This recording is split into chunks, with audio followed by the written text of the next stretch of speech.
So hello dear student, কেমন আছো? I hope প্রত্যেকে শুধু ভালো নয়, ভীষণ ভালো আছো। স্ক্রিনের ওপর শতকরা চ্যাপ্টারে একটা প্রশ্ন দেখা যাচ্ছে, তাই না? প্রশ্নটা আমরা প্রথমে মন দিয়ে পড়বো, বুঝবো, তারপর অঙ্কটা করার চেষ্টা করব। ওকে, শুধু আমি করব না, আমি এবং তুমি দুজন মিলে আমরা কোশ্চেনটা অ্যাপ্রোচ করব। ওকে, তো চলো প্রশ্ন কি বলেছে দেখো। পরীক্ষায় একজন ছাত্র 30 নম্বর পেয়ে পরীক্ষা একজন ছাত্র 30% নম্বর পেয়ে 30 নম্বরের জন্য ফেল করে এবং অপর একজন ছাত্র 45 নম্বর পেয়ে পাস নম্বর অপেক্ষা 15 নম্বর বেশি পায়। পাস করতে শতকরা কত নম্বর পেতে হয়? তাহলে চলো আমরা একটা কাজ করি। এটা কিভাবে অ্যাপ্রোচ করব? আমরা একটা কাজ করব, সেই কাজটা কি? পরীক্ষায় মোট নম্বর হচ্ছে এক্স ধরে নিচ্ছি। এটা এক্সটাকে মোট নাম্বার, মানে এক্স নাম্বারে পরীক্ষা হয়েছে, তাহলে মোট নম্বর হচ্ছে এক্স। ওকে, এবারে প্রথম যে স্টুডেন্টটা রয়েছে, তাহলে প্রথম স্টুডেন্টের গল্পটা কি আছে? প্রথম স্টুডেন্ট 30% নম্বর পেয়েছে। 30% কার নাম্বার পেয়েছে? মোট নম্বরের। আর মোট নাম্বার কত ধরেছি? এক্স। তাহলে প্রথম স্টুডেন্ট নাম্বার পেয়েছে এক্স এর 30%। হ্যাঁ, ঠিক। আচ্ছা, এক্স এর 30% মানেই আমরা এটাকে বলতে পারি এক্স এর তুলে দিয়ে ইন্টু 30 আর শতাংশ চিহ্ন তুলে আমি 100 লিখতে পারি আপন। ঠিক আছে, তাহলে প্রথম স্টুডেন্ট নাম্বার পেয়েছে কত? 30x আপন 100। ওকে, আচ্ছা এবার দেখো দ্বিতীয় স্টুডেন্ট সে কত নাম্বার পেয়েছে? দ্বিতীয় স্টুডেন্ট পেয়েছে 45%, মানে এক্স এর 45%। হ্যাঁ, ঠিক। তার মানে এখানে ক্যালকুলেশন যদি করি এক্স ইন্টু এরটা তুলে দিই ইন্টু আর 45 আপন 100, তার মানে কি হলো? এটা 45x আপন 100। তাহলে প্রথম স্টুডেন্ট কত নাম্বার পেয়েছে সেটা আমরা জানতে পেরেছি। হ্যাঁ, পেরেছি। দ্বিতীয় স্টুডেন্ট কত নাম্বার পেয়েছে সেটা জানতে পেরেছি। হ্যাঁ, পেয়েছি। এবার একটা জিনিস তোমরা নিজেরা বিচার করে বলবে কি, যে প্রথম স্টুডেন্টটা এই যে 30x/100 নাম্বারটা পেয়েছে, এর সঙ্গে যদি আর এক্সট্রা 30 নাম্বার পেত তাহলে সে পাস করতো? হ্যাঁ, তাহলে এই ছেলেটা পাস করে যেত। তাহলে পাস মার্ক কত? 30x আপন 100 প্লাস 30। কারণ দেখো কোশ্চেনে লেখাই আছে যে প্রথম স্টুডেন্টটা 30 নাম্বার না পাওয়ার জন্য সে ফেল করে, তাহলে 30 নাম্বার পেলে পাস করতো। সেই জন্য যা নাম্বার পেয়েছে তার সাথে 30 যোগ করলাম, যোগ করে কি দেখালাম? পাস নাম্বার দেখালাম প্রথম স্টুডেন্ট। এবার দ্বিতীয় স্টুডেন্টের গল্পটা কি? দ্বিতীয় স্টুডেন্টের গল্প হচ্ছে সে যে নাম্বার পেয়েছে, মানে এই যে 45x আপন 100 পেয়েছে, এই নাম্বারটা পেয়েছে, পাস তো করেছে, সাথে সাথে পাস নম্বর অপেক্ষা 15 বেশি পেয়েছে। সাপোজ মনে করো যদি 15 নাম্বার কম পেত, কত নাম্বার? মানে সে যেই নাম্বারটা পেয়েছে তার থেকে যদি 15 নাম্বার কম পেত, তাহলে এই দ্বিতীয় স্টুডেন্টটাও কি মাথায় মাথায় পাস করতো? হ্যাঁ। তাহলে এবারে প্রথম স্টুডেন্টও মাথায় মাথায় পাস করছে, আর দ্বিতীয় স্টুডেন্টও আমরা যেটা ইকুয়েশন বানিয়েছি সেটাও মাথায় মাথায় পাস। তাহলে এই দুটোকে আমরা ইকুয়াল লিখতে পারি।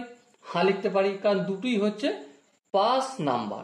তাহলে আমরা এটা লিখতে পারি 30x আপন 100 প্লাস 30 ইকুয়াল টু 45x আপন 100 মাইনাস 15। ওকে, এই মাইনাস 15টা সমানের অপোজিট দিকে নিয়ে গেলে 30-এর সঙ্গে আমার যোগ হবে।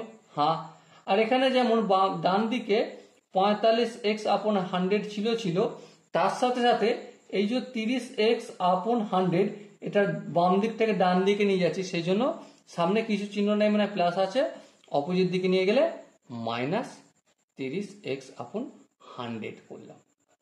এবার দেখো 30 আর 15 যোগ করলে কত হয়? 45 করে দিলাম। এবারে এই দুটো সংখ্যার এলসিএম নিয়ে বিয়োগ যদি করি, 45x মাইনাস 30x কত হবে? অবভিয়াসলি 15x হবে।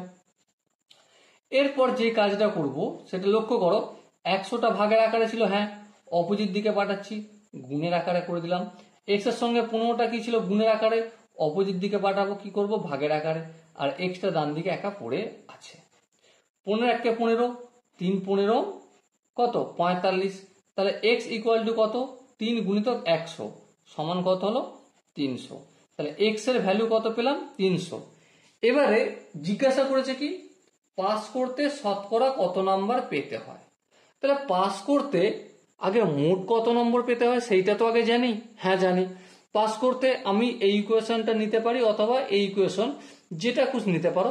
আমার মনে হচ্ছে আমি প্রথমটা নিয়ে করতে কমফোর্ট, তাই আমি প্রথমটা নিচ্ছি।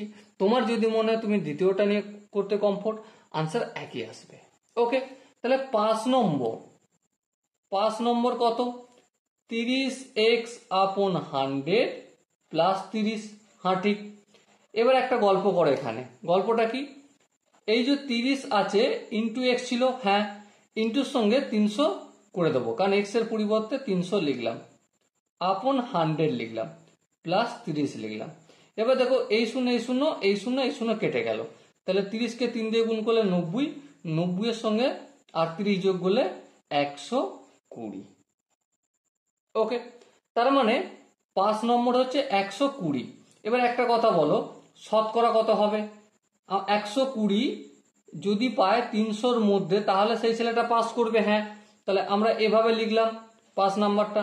এবারে এটা কি যখন আমি পার্সেন্টেজে কনভার্ট করব, কি করব, 120/300 ইন্টু 100 করব, আপন 100 করব। কেন? কারণ দেখো এই সংখ্যাটার সঙ্গে কিছু নেই, মানে 1 গুণ আছে। হ্যাঁ, আর 1 গুণ মানে কি 100/100 করতে পারি। হ্যাঁ করতে পারি। এবারে এই 100টায় আমি কোনো রকম ছেড়খানি করব না। কি করব না? কোনো রকম ছেড়খানি করব না। এবারে এই দুটো শূন্য আর এই দুটো শূন্য কেটে দিলাম। এবার দেখো 3 × 1 = 3, 3 × 40 = 120, তাহলে 40/100 করলাম। আচ্ছা এবার বলো, এই যে নিচে 100টা রয়েছে এটা উঠে যে এর পরিবর্তে আমি 40% লিখতে পারি কি পারি না? হ্যাঁ লিখতে পারি। তাহলে এবার তোমরা বিচার করে বলো 5 নাম্বার কত শতাংশ নাম্বার পেলে পাস করতো? অবভিয়াসলি 40% নাম্বার পেলে ছেলেটি পাস করতো। ওকে, বোঝাতে কি পারলাম?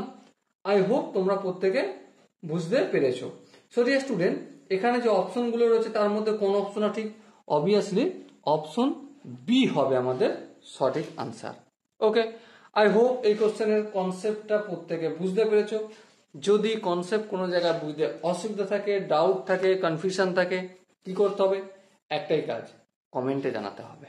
ওকে, আর দেখা হচ্ছে তোমার সাথে নেক্সট ভিডিওতে। ততক্ষণ পর্যন্ত ভালো থেকো, সুস্থ থেকো এবং জয় হিন্দ।